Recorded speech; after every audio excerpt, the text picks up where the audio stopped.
All right, good morning, everyone. I think we can go ahead and get started with our Bible study this morning on this Palm Sunday. We are in the book of Luke, the Gospel of Luke, chapter 8. Today we'll be starting at verse 26. Luke 8, verse 26. We'll look at two stories today from the life and ministry of Jesus. Jesus healing a demon-possessed man, and then Jesus raising the little girl from the dead, a story that's probably very familiar, and a story that's really two stories in one because there's a healing in between as he goes on to take care of that concern. So let's open with a prayer, and then we will get into reading the scriptures this morning. Let's pray. Dear Lord Jesus, on this day we look at the way that you entered triumphantly into the city of Jerusalem, and we are reminded that you are our King. And we also think of your ascension and how you have risen into heaven and rule over all things for the good of your church, which means that you orchestrate all things that the gospel may spread and that we may be preserved and built up in our faith. And so we ask that you would do that for us this morning as we learn from your word. In your name we pray. Amen. Amen. All right, once again, Luke chapter 8, verse 26. Let's begin reading. Then they sailed to the country of the Gerasenes, which is opposite Galilee. When Jesus had stepped out on land, there met him a man from the city who had demons. For a long time he had worn no clothes, and he had not lived in a house but among the tombs. When he saw Jesus, he cried out and fell down before him and said with a loud voice, "What have you to do with me, Jesus, Son of the Most High God? I beg you, do not torment me." For he had commanded the unclean spirit to come out of the man. For many a time it had seized him. He was kept under guard and bound with chains and shackles, but he would break the bonds and be driven by the demon into the desert. Jesus then asked him, "What is your name?" And he said, "Legion," for many demons had entered him. And they begged him not to command them to depart into the abyss. Now a large herd of pigs was feeding there on the hillside, and they begged him to let them enter these. So he gave them permission. Then the demons came out of the man and entered the pigs, and the herd rushed down the steep bank into the lake and were drowned. When the herdsmen saw what had happened, they fled and told it in the city and in the country.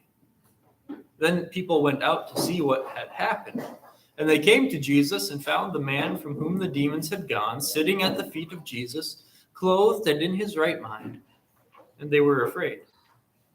And those who had seen it told them how the demon-possessed man had been healed. Then all the people of the surrounding country of the Gerasenes asked him to depart from them, for they were seized with great fear. So he got into the boat and returned. The man from whom the demons had gone begged that he might be with him, but Jesus sent him away, saying, "Return to your home and declare how much God has done for you." And he went away, proclaiming throughout the whole city how much Jesus had done for him.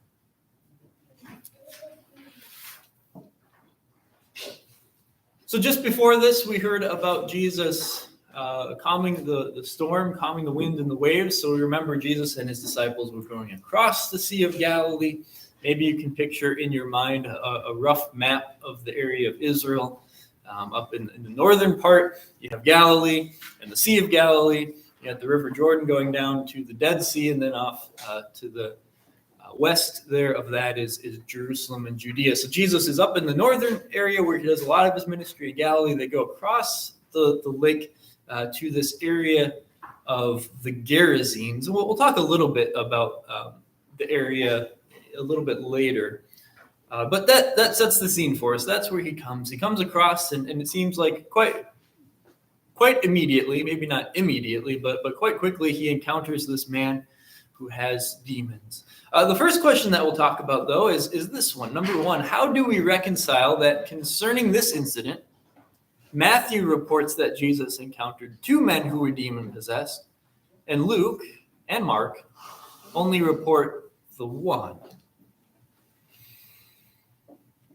We might have to look at at Matthew and Mark's versions of it, but maybe just as you think about it, Luke talks about this one man. Mark presents it in very much the same way. Matthew mentions that there were 2.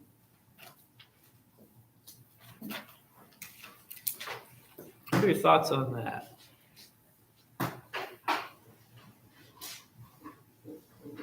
It's not the number of demons, it's the story that's being told. So it's not the number, it's the story that's being told, and especially what's the high point of the story is that he drives out demons. The other thing that we would see if we went to Matthew, so it's Matthew chapter 8.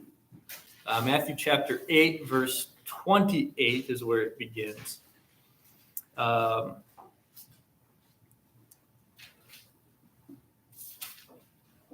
We notice that it's spoken in a very generic way, that he sees 2 demon-possessed men. They cried out the same kind of thing, and then Jesus casts out the demons. The difference in Luke and in Mark is that in addition to Jesus driving out these demons and they go into the pigs, there's a focus on this one man at the end of the story who wants to go with Jesus. And so we'll go back to what Karen said. Well, the focus is not necessarily on precisely how many men there were. The focus is on Jesus driving out these demons. The reason why this one man gets highlighted in Mark and Luke, we can say fairly obviously, is because, well, there was more to say about him.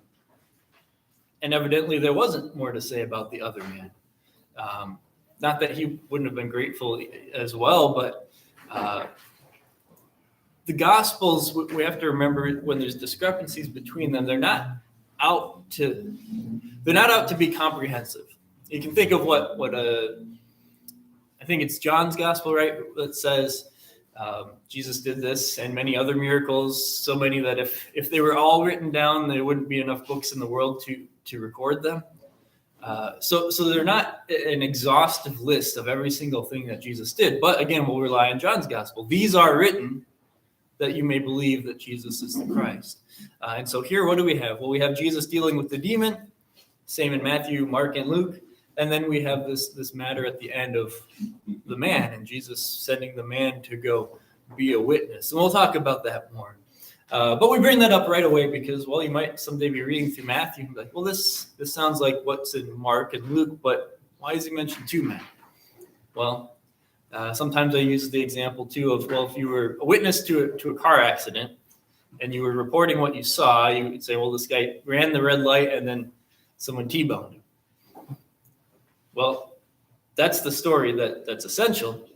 But you could also say there was a car ran the red light, someone T-boned him across the street. There was a guy holding one of those signs and spinning it around all fancy like people do. And there was some person in a banana suit. I don't know why, but they were there on the other street corner. And right, all those details are accurate and they'd be part of the story, but it depends on where you want to focus on the story. And that's another way too. We can look at the different ways that the Gospels will report the same stories. You got different eyewitnesses, whether it's Matthew, who was a disciple, might have been there, kind of thing, or Luke, who we've mentioned many times, is drawing up an accurate report from eyewitnesses. So all those things account for the differences. So let's move on. I think we spent enough time on that. Question 2: what does this account show us about the power of the devil and demons? As you take in everything that's said here about this man and his past up until this point, and then you see even in what goes on with Jesus' interaction with the man and the demons. What would you say to that question? What does this account show us of the power? I Krista? think the devil and demons have the power to invade people, but not Jesus. Yeah, so there's one good thing.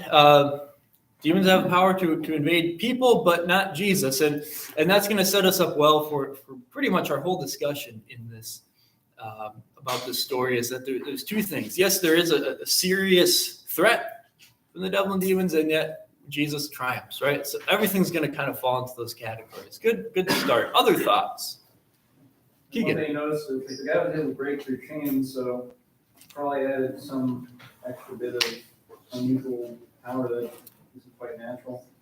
Yeah, so we are dealing with what we would say is supernatural, right? In a proper sense, that the demons are spirits, right? And these are things beyond what we're used to in the created order, though they are created beings themselves. But yeah, there's a power with them, and so they can invade people and with a power. Yeah, Frank. Tells me a few things. First of all, devils and demons are real. They're not just some myth that somebody uses to scare us. It shows the strength of the devil, and it also shows the weakness of the devil in terms of Jesus didn't go 15 rounds with him. He just simply said a word and that was it. So it shows infinite difference of power between one and the other. Yeah. So first of all, let's not be afraid to state the obvious, which Frank did. That well, they're real, right? The fact that the story is presented in a very, very real way with eyewitnesses. The demons are real, and so all those things that we've said go along with that. And then, like you said, though, the infinite gap between power of yes, they're very powerful, more powerful than us. Remember, Jesus says our enemy, the devil, is like a roaring lion. But at the same time, Jesus just far more powerful than any of them. Anyone else with thoughts about that? Yeah, Dave, please. The demons recognized Jesus, recognized his authority. Yeah, and in fact, they tremble in fear at Jesus. We'll talk more about that in a moment too, of their question and all of that. I forgot one thing I wanted to say off of what Frank said, is this fact that now I forgot it. Well, it'll come back to me when we keep discussing it. Let's go on to the next question then. Number 3. What do you suppose the demon means by its remark to Jesus, "What do you want with me? What do you want with me?" Oh, now I remember what it was, right? So Jesus, the demon says, "What do you want with me?" And it said because Jesus had told him to come out. And there's clearly like Jesus is allowing this conversation to go on because Frank had said his answer, right? Jesus commands them just with a word, and then they have to obey. And so just like we might say, there's a few times, or at least one time I can think of with a miracle where Jesus kind of progressively heals, right? For the sake of, teaching. Here it kind of seems he's allowing them to interact. And we hear that in other places, right? They cry out and then he says, "Go." Here it would seem like, again, he's allowing there to be some interaction. So let's talk about the interaction. What do you suppose the demon means by its remark? What do you want with me? And it might be, so I read from the ESV. Does somebody have an NIV translation that they could read out loud what it says? Barbara? What do you want with me, Jesus, Son of the Most High God? I beg you, don't torture me. Okay. Yeah, so NIV, I guess that's where I took the question. What do you want with me? ESV says, "What have you to do with me?" So there's a little bit that's interesting there just in the language. What do you have to do with me? What do you want with me? What are your thoughts about that question? What comes to mind as you think about that question? I guess Yep. demons knew that God possessed the power over them to do what he wanted. Yeah, so first of all, there's clearly that recognition of power, and we mentioned before fear that goes along with that because, well, what do they say? Don't send us to the abyss. We'll talk about that in a moment. Other thoughts?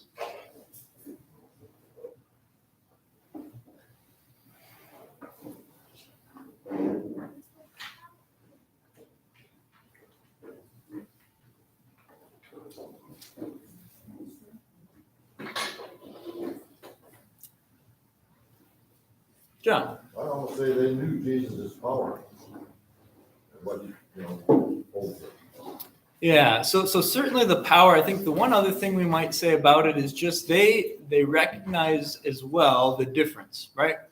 They recognize that this is the Son of the Most High. This is God, and we're just demons, and we kind of just want to go about our demon business. And we're afraid of what you might do to us, and we'd really rather not have you do anything to us. And what do you have to do with me? What do we have in common? Why do we need to interact here, right? So it is very much like just that recognition of his power and of their defeat already, but also just of and we might even see, I think in some ways it's characteristic of a sinful attitude, right? Of, can't you just let me be? Like, maybe I know what I'm doing is not what the Most High God would want me to be doing, but I don't want this attention on it, right? You don't like the light being shined on your wicked deeds. And I think there's a little element of that just in that phrase. What do you have, like, what is there for us to be doing together? Well, the only thing there is for us to be doing together is for you, Jesus, to be casting ye, into hell. Yeah, Krista, please. Maybe I'm overthinking this, but I also think that they are very much aware of what torture is. Makes me wonder if Satan tortures the demons if they don't fulfill their task. Yeah, so the first part I would definitely agree with. I would say the other thing, though, as far as like Satan torturing, who knows to a certain extent, because the demons are sinful and they're not going to act in rational ways. But it's also not the sort of thing necessarily that we think of. Well, it's an organized army kind of thing because it's the devil and it's the demons. But absolutely, the first part, they know what torture is, and they know, whatever it is that they're going to be doing is bad. And so certainly that's a recognition right away. Let's go on to the next question then. What is revealed by the name? Let's see. What is revealed by the name given in response to Jesus' question? So Jesus asks, what is your name? And there's a response. Nancy? There's a whole lot of demons. Yeah, a whole lot of demons there. It's not entirely clear who he addresses that question to. What is your name? It kind of appears that it's actually to the man. And what do we see yet again? Well, the man's not able to answer, just like he's not able to be chained up and he's not able to live the way that a normal person should live, being clothed and living in the house. Once again, the demon has dominance over him. When it becomes clear why it's such a strong dominance, it's not just one demon. There's many. Legion, a designation, a military designation, right, of a large group of soldiers. So many demons had entered him. Tells us a little more about this, right? That many demons can enter a person. So, please. But it's interesting that Jesus, talks kind of in the singular. What is your name? I thought that was kind of an interesting thing too, that he calls him that way, and he asks the question that way, even though the answer is multiple. Yeah. And that, I think that's one of the indicators that perhaps he is talking to the man.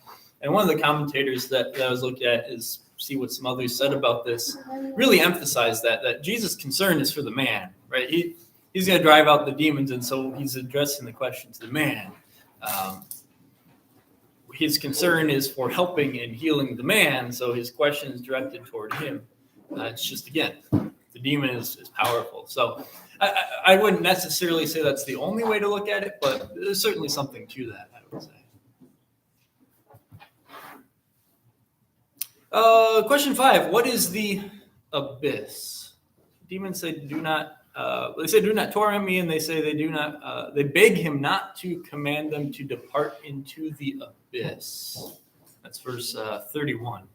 They begged him not to command them to go into the abyss.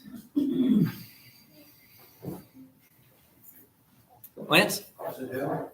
Yeah, we would say it's hell. And here perhaps our Revelation study will help us a little bit. If you happen to be here on Wednesdays, we heard about the abyss and Satan being in the abyss. And then at the end of Revelation, when judgment finally comes, we hear about the lake of fire. And so once again, I'm going to start with this. We see that Jesus has power and he triumphs and he has victory. And we see that the demons are a real threat, but they don't win. Because we're getting into things that we're talking about that are a little hard to understand. We're talking about spiritual things, the spiritual realm. So the abyss. Okay, well, if the demons are going to be sent to the abyss, if in Revelation we hear that Satan falls like a star and he goes into the abyss, but then he comes out, there's kind of this perplexing question of, okay, if the devil and the demons are in hell and they're restrained and the devil is chained and so forth, then why are they on earth and why do they get to roam the earth and why is the devil even called the prince of this world? Why does Paul in Ephesians, right before he talks about the armor of God, say that we fight against the rulers and the principalities of this world? Which are not flesh and blood, but are spiritual. And so there's so much, you might say, reverence of a sort, awe. Let's say that's probably better. Awe to the power of demons given, and yet they're supposed to be bound up and locked up. And to a certain extent, we just have to say, like we probably fail to understand exactly how all this works because you can't point to these places on a map. You don't see it with your eyes.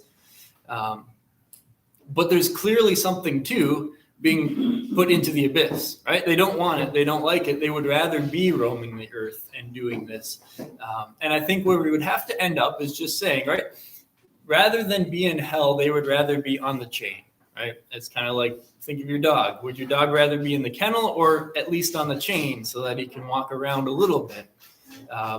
That's probably the closest picture. And we know pictures and illustrations are always going to limp a little bit in accurately reflecting the reality, but Jesus always has power over the devil, right?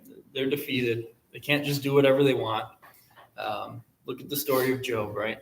Even there, kind of questions, right? It's couched in a certain type of writing as if there's this courtroom and God is holding court and the devil comes in and he's like, can I do this?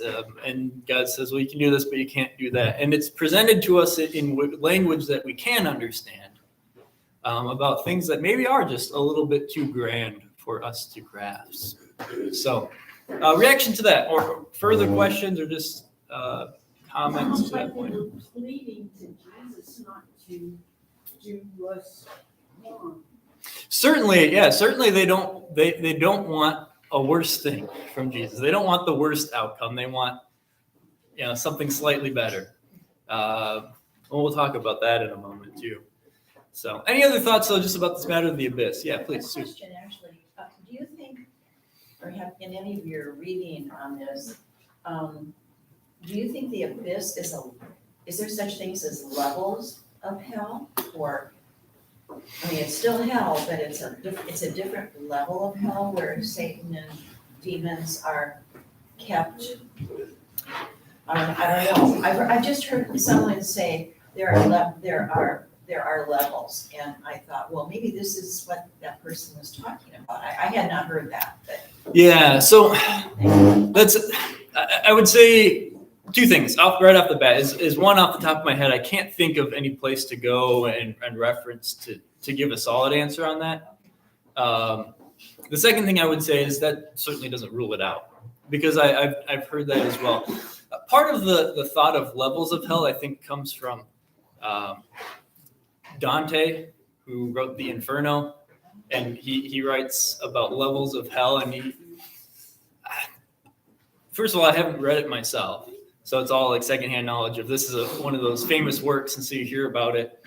And he talks about like this, like Judas is at the lowest level of hell in his story because it's, he was the betrayer, right? That sort of thing. So I think to a certain degree, some of that thought comes from there. But the other part would be just from scripture of kind of talking about these different things, like stories like this, or even sometimes people will talk about levels of glory in heaven too, where, and I forget exactly where that is. I think it's in one of the letters of Paul, where it's kind of like everyone's in heaven, right? It doesn't matter.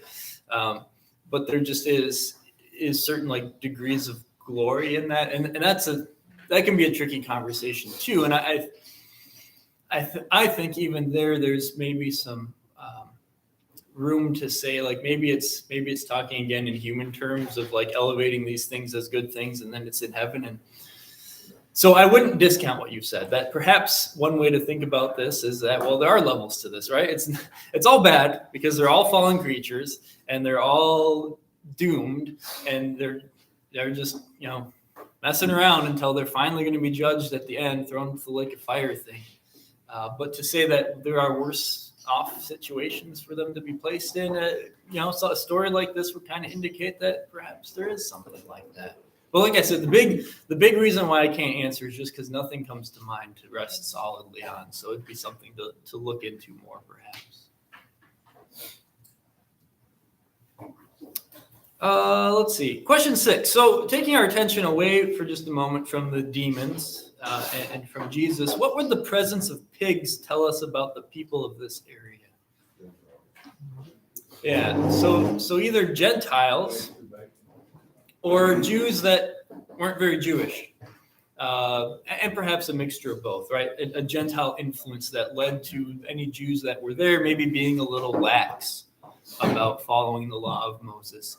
And that too is something that people will go back and forth on. They'll say, well, this was predominantly Gentile, or they'll say, well, these were Jews who weren't very, very religious. There's nothing there that's going to make us certain one way or the other, but those are our options, and they're both certainly viable. We know that as you get into those northern and eastern territories of Israel, that there are more Gentiles there, certainly than in Judea, and certainly than in like the central parts of Galilee.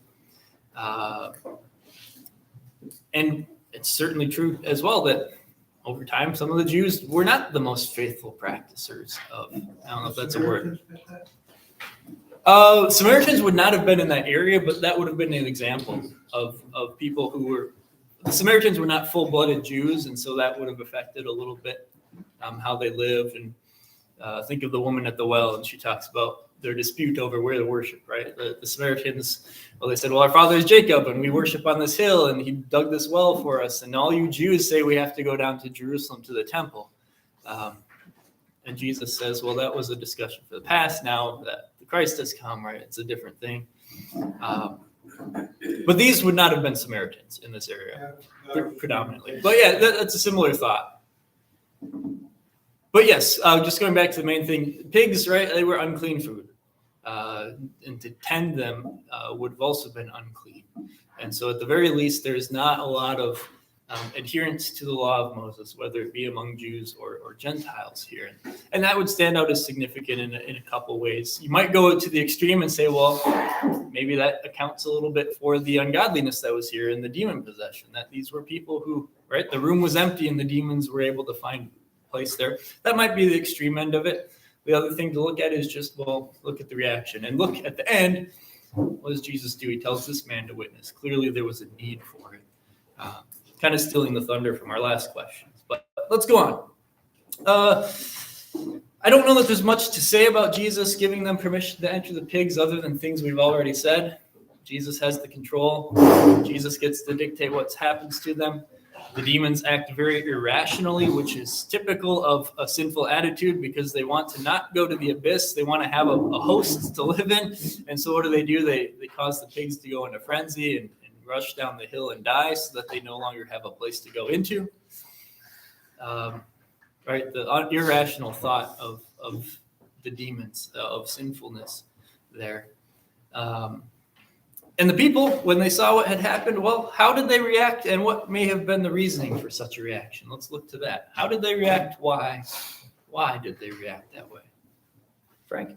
Well, it says that they went out and told everyone in the city and in the area. And I would think at least one reason is probably have some herdsmen that are in a bunch of troubles and they lost a bunch of pigs. Yeah. And had to So they're yeah, they're kind of amazed by it, but they're also afraid as a result of all of it. And then certainly, there was a large loss of property, and property equals dollar signs, right? So that would account for some of it. Other thoughts, Keegan? One thing that pops in my head for their fear could be kind of going back to the plagues of Exodus. They might be thinking, oh, well, now that's happening to us because our pigs are all dying. Sure. Yeah, if he did this, and what's next? He wiped out our herd of pigs, and other thoughts. They would have been familiar with the man. It said, I don't know that it was in this one, but it may have been in Matthew, that they said that the men would scream at them and not let them pass that way. And so they were afraid of the power that Jesus had. I mean, if these two men could have prevented them from going that way, then obviously Jesus has more power than those men and those demons. So it made them scared. And besides the fact that when you're around somebody who's perfect and if you're like grouchy and grumpy and being mean, and somebody doesn't respond meanly back to you, you feel worse about yourself. So they may have been going, okay, we're good, you can go away. But it does say that they were scared of his power. Yeah, his power was very clearly on display. Like, this guy we can't chain up. Yeah. Frank? I was going to say, there's a lot of good news in there too. I mean, to be amazed and say, hey, this Jesus just root out a whole legion of demons. That's good news, and it could be seen as a miracle to them. Yeah. Al? I just thought it was interesting that Jesus could have just had demons go to this, but with all these days, it's just a visual for the witnesses in the area, and then they drive into the lake and drown. It's more dramatic and more, well, I don't know if dramatic, but I mean, it's more visual. Right. That they can see. Yeah. So as a means of teaching the people about who he is, letting them go into the pigs and letting this kind of play out in this drawn out way, lets the people see that. And I think we could think too of when there's the miraculous catch of fish, and what does Peter say? Away from me, Lord, because I'm a sinful man. So if we are going to give the people a little bit of credit for believing, if there may be some, that could be a thing too. Is, well, we're just afraid because, well, here is the Most High God. And every time that people encounter the Most High God, they're afraid, and they should be. So it's not necessarily that all of the fear was an unbelief kind of fear. It could have been a realizing the reality too. All of those are good thoughts, and I think fair thoughts. And I don't know if they witnessed the communication at this point, but what crossed my mind was when and again, this is the NIV, I don't remember how with ESV. Yeah, how that came across. It was on verse 32, that a large herd of pigs was feeding there on the hillside. The demons begged Jesus for permission. Well, that says a lot too. I mean, when you think that one through as well, that they recognized that, obviously, and we've talked about that of course, but they recognized the power that Jesus had. And if people had witnessed that exchange, we also realized that this was by just Jesus' action. He switched these demons from a person or two people or whatever to pigs. Who can do that? Right. Yeah. And I think maybe as we wrap this up, we come back to where we started. Yes, the demons are powerful, and we should be aware of that, and we shouldn't take them lightly. But Jesus is just so much more powerful, and he's the victor, and he's triumphant. All of those things. And so that's the simple way. One last question, and then we should move on so that we can give time to the next story. Why does Jesus not permit the man he healed to come with him? Terry? He wanted someone there to witness to people since they didn't do it.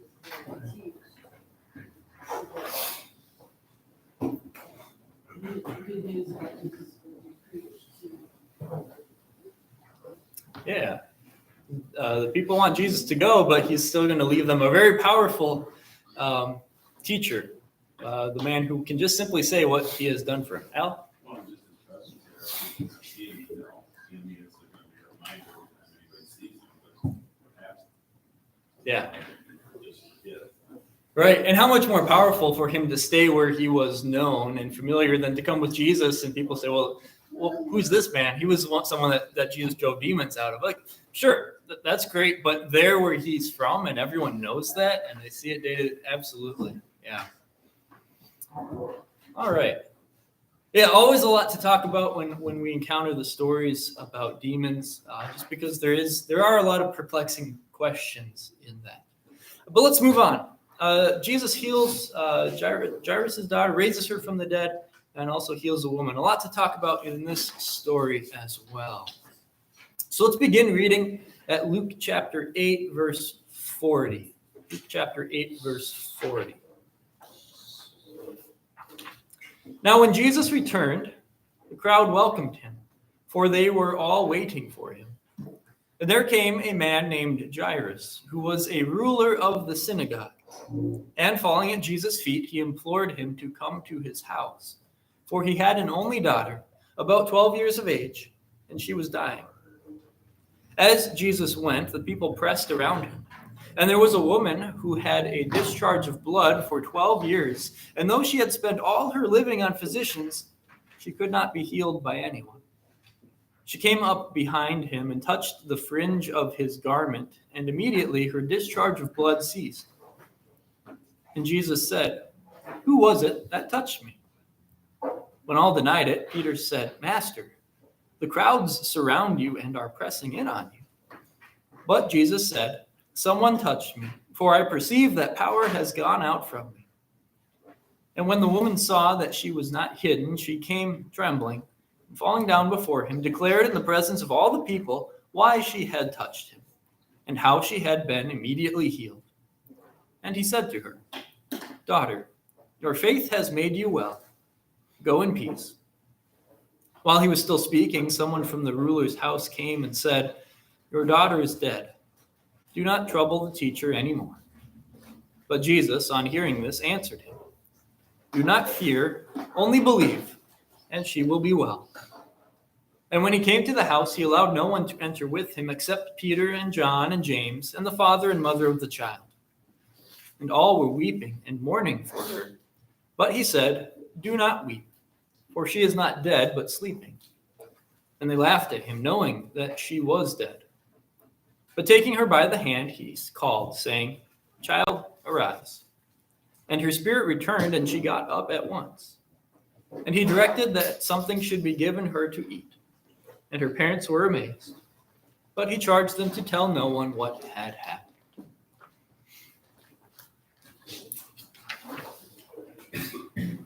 First question, just kind of a matter about terms and things at the time. What was a synagogue leader? I think we've talked about it before. Does anybody have any idea about what a synagogue leader was? Frank? Someone who ran the synagogue wasn't necessarily a Pharisee, was actually, but doing well. Yeah, and generally actually would often just be a layman, and it was more, you could think of combination of like altar guild and some of elder kind of duties and some of church council kind of, like one of the guys who took care and made sure that the synagogue had what it needed and operated properly, but not necessarily its pastor or its teacher, anything like that. And like you said, not necessarily a man who was part of any one sect or group. Would have been a fairly wealthy individual, not necessarily very wealthy, but somebody who had some means. And also then the final thing would have been someone very respected in the community and prominent, right? People would have known this is someone who holds a position of some authority and some power, and has some respect. And so that too accounts a little bit for, well, there's this huge crowd wanting to see Jesus, but this man is able to come up to Jesus and make his request. And so there's a little bit of a contrast as well between the man who has some social standing and then this poor woman who comes and just touches Jesus' garment. We'll talk more about, obviously, her as we get into it. So let's talk about that. Why is it remarkable, as we turn the page, question 10, why is it remarkable that Jesus would ask, who touched me? Al. Where he knew who touched him. It just was for witnessing. Yeah. So once again, we see Jesus is acting in such a way so that he's going to teach everyone. He's acting in a way that's going to benefit everyone. Because like you said, he knew. He knew. What else could we say is kind of remarkable about the fact that he would call out, who touched me? They said there was a crowd around him, and so there's all these people touching him, so he knows one particular person actually touched him, I guess for a different reason. Right. If you've ever been in a big crowd, how do you know who touched you? If you're kind of bumping around and jostling around and all these people are trying to follow Jesus as he's going to this synagogue ruler's house. And well, Peter says it, right? Well, Lord, everyone is. How can you say who touched me? It's a ridiculous question. Not who touched me. Well, everyone touched you. But he knows. And again, he's doing this for the benefit of everyone involved. And we might even say particularly for this woman. Right? She was healed, but how much better than of what he's going to say to her on top of that? Let's see. Well, I think we kind of answered number 11. But what does Jesus' statement that someone touched him, as well as that power went out from him, tell us about him? Right? So not only does he say, who touched me, because he's going to get to the point that he knows, but he says, for I know that power went out from me. What does that say about the Savior? Terry. In control of everything. So even though he was on his way to do the healing, there was other things going on that show us that, even in the little details, he was there. Yeah, good word. In control. That adds to what we've already said. As he goes along, he is in control. And it shows us too, right, this isn't just a magical thing. If Jesus is some magic man you come touch, because he knows. And he's in control as he does all of this. Let's see. Is there another hand anywhere? Now let's keep going. So what reasons might the woman have had to be afraid to admit that she touched Jesus' garment? So he asks, who touched me? They kind of, you can picture they're going along and stops. Yeah, Krista? She was considered unclean. Yeah, so a big one would have been she was considered unclean because of this bleeding issue. And Jesus, not just that you come and touch someone unclean, but he's a teacher, right? He's a holy man. So as shocking and provocative as it might have been for her to touch anyone, this is even more so. Frank, did you have, yeah. I think another thing is she didn't ask him to heal her. She went out and grabbed the healing for herself, which is pretty good. Yeah, she was very bold in her action as well, and just what she did and how she did it would be reason to be afraid. Any other thoughts about those are probably the big ones? Yeah, Sue? Maybe we've already touched on, but I kind of think it shows what she felt was her unworthiness, that she just didn't feel really worthy enough to approach him face to face and make her request, so to speak. And maybe it was boldness, but maybe it was just that it was something on that order too. Because I'm sure if she had this for how many, 12 years, whatever 12 years. it said, she was feeling pretty unworthy by the community and loved ones and so forth. She was living probably a very isolated life. Yeah, and we're told as well she, for those 12 years, spent her living, which is to say she put her life savings into trying to fix it, and the doctors didn't do anything. I don't remember which one of the Gospels it is. Probably Mark says, in fact, they made it worse. Like her condition actually got worse despite all her trying. Myron. It says, Jesus said to her, daughter, your faith has healed you, go in peace. She touched Jesus because she knew in her heart that he could heal her. That's why she did it. Yeah, absolutely. And that's, that's kind of the resolution to that part is, well, how did this happen? Why did this? She knew in her heart that he could heal her, and that he would be willing to. We hear that in some of the story, right? If you are willing, Lord, I am willing, he says. She trusted that he was willing there. And yet the fear, because, well, all those things we said,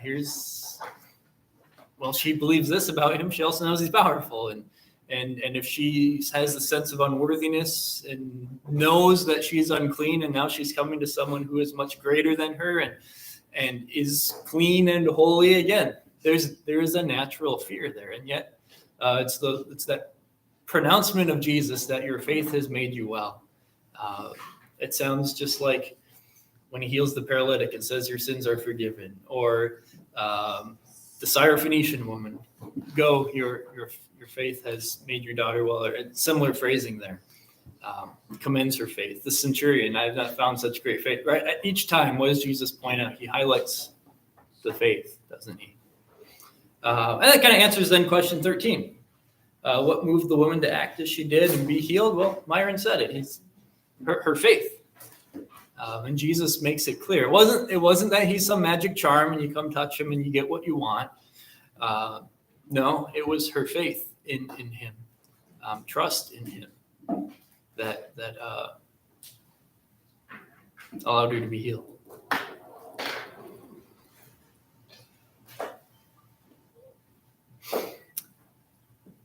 And while he was still speaking, which is to say that just as this is going on, someone comes from the house of Jairus and says, your daughter is dead. Do not trouble the teacher anymore.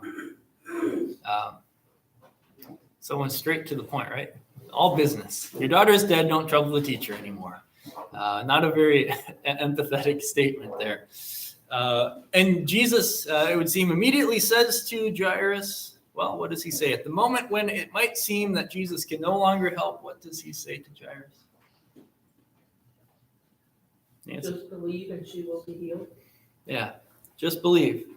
And don't overlook the don't be afraid part either. Don't be afraid. Well, why might he be afraid? Because his daughter is dead. Obviously, that would be fear. No, I can't do anything anymore. We're so close. We're coming all this way. And Jesus got here. He had come across the sea, and we were able to find him. And he was coming, and he was willing, and then she died. Don't be afraid. And I phrased it this way, right? At the moment when it might seem like Jesus can no longer help, because here's the application for us. Not only do we see Jesus' power and his compassion, and we see the power of faith, right? That even a small bit of faith, gift of God, we can trust and see great things that God does. But in those moments in our life where it seems like we're beyond help, so whether it's guilt, right? I've done this horrible thing. What now? It seems like Jesus can't help anymore. Or maybe you have a similar situation, right? Health thing, facing down illness, death even. Or someone has died and you're like, well, how am I going to cope with this? Jesus can't help anymore because the bad things already happened. Don't be afraid. Only believe. Only believe. And she will be well. Jesus, again, we just talked about faith, commended the woman for faith, pointed out what faith can do. And now he's saying again, here is Jesus, the object of our faith, the thing that we trust in, the person that we trust in. Believe.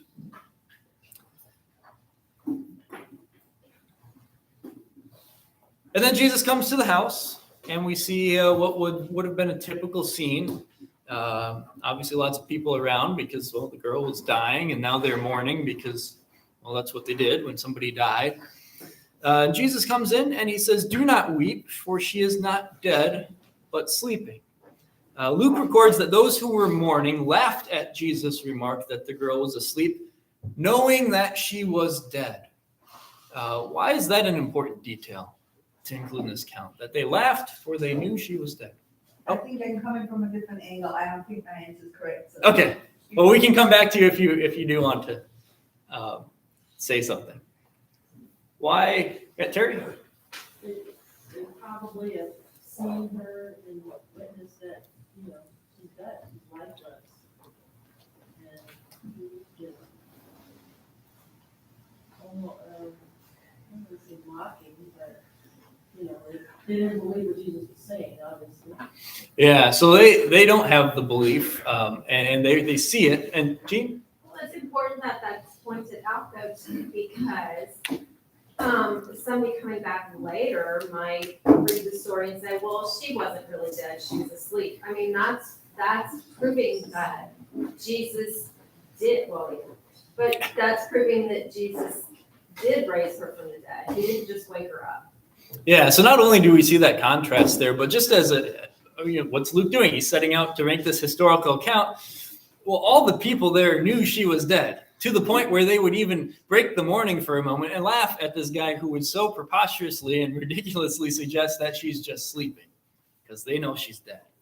And so, yeah, it gives us evidence that the miracle is real, on top of all those other things. Let's see, Krista, and then we'll go So now. now I can Yes. because given that fact, I see a comparison to us being dead and being raised from the dead, because a lot of times when the Bible refers to people being physically dead, they're asleep. And then they're with God. So the body's not asleep. I think there's a comparison for us. There certainly is that comfort of, well, death is like a sleep, right? For the believer. And that too comes up in the epistles. There's that mention of like sleep.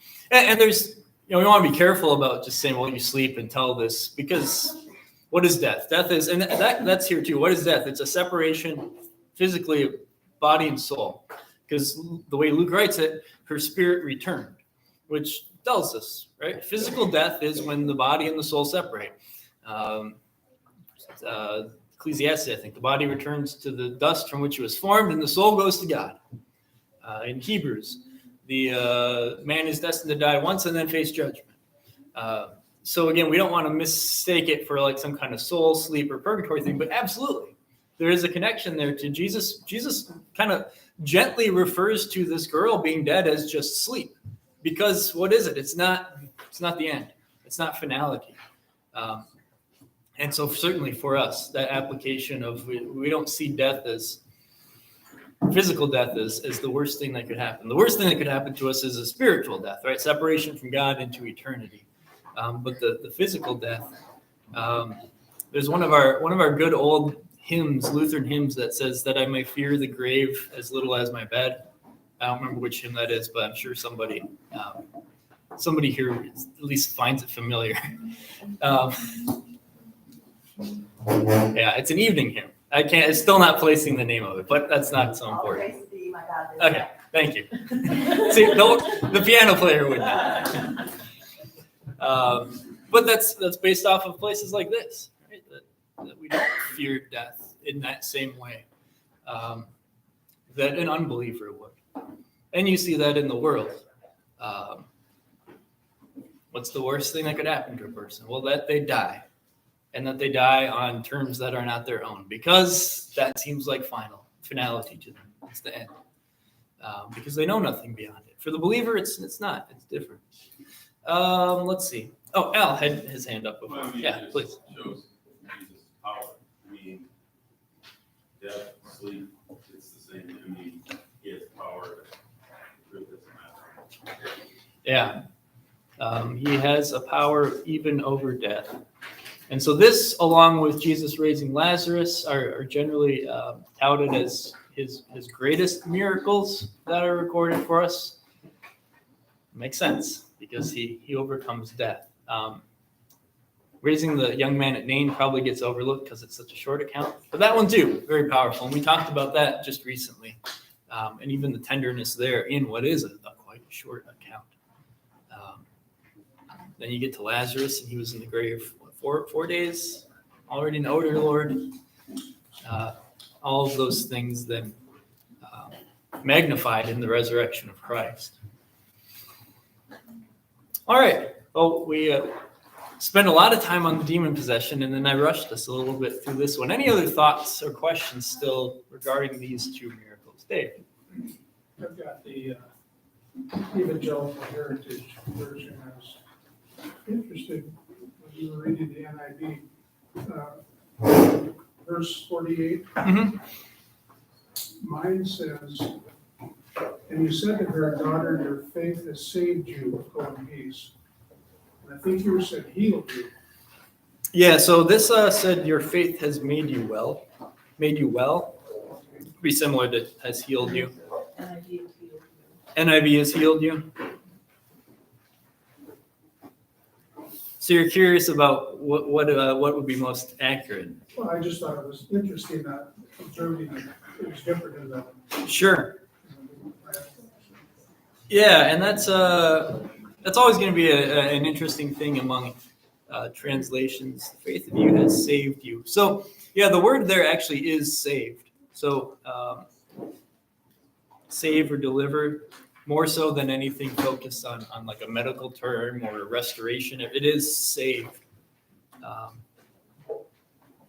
So that certainly is interesting that Jesus would point out there that she's been saved, rescued from something, delivered from something. And certainly we pray that in the Lord's Prayer, right? Deliver us from evil. Well, to experience a plague of bleeding for 12 years, for it to only get worse, and certainly been delivered from evil by the Lord. And there's always a spiritual connection with that, right? Well, what is evil? Well, it comes from sin. It comes from all that is evil, like the demons, the devils, all of that kind of thing. So, yeah, thanks for pointing out an interesting point there. Anyone else? I just wanted, the NIV, one of the notes down here, I thought was really very interesting.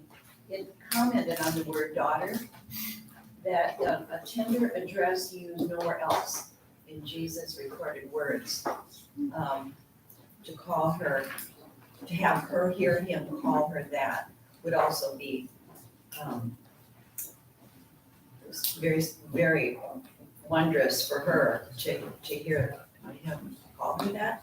And the fact that it's the only person he calls that, I thought was rather interesting. If that's, I'm assuming that's. Yeah, and we could have focused on that. But you think about it this way. Well, she was a woman. So that's automatically like social standing going to put her a little bit lower. And then she has this affliction, and it's for a long time. And now she's coming to Jesus, and what does he say? He says, daughter, right? She's trembling. She's fearful. He says, daughter, your faith has saved you. Faith has made you well. Yeah, very tender, very, very close and intimate in that way. Significant. Yeah, I wonder what the significance of the fact that this only comes up one time in his address would be. I think that's probably something to just think about for a while. But yeah, it's very significant. That statement and then the one he makes to Jairus are probably two highlights here. Daughter, your faith has saved you, and then don't be afraid, only believe. Those are the highlights for sure in this account. For all her fear of coming forward when he asked, who touched me? This faith, your faith has healed you, go in peace. That it just means so much more for her than the fact that she was healed. I mean, the comfort that she's going to get from that has to mean so much more. She could live with that ailment for the rest of her life. Yeah.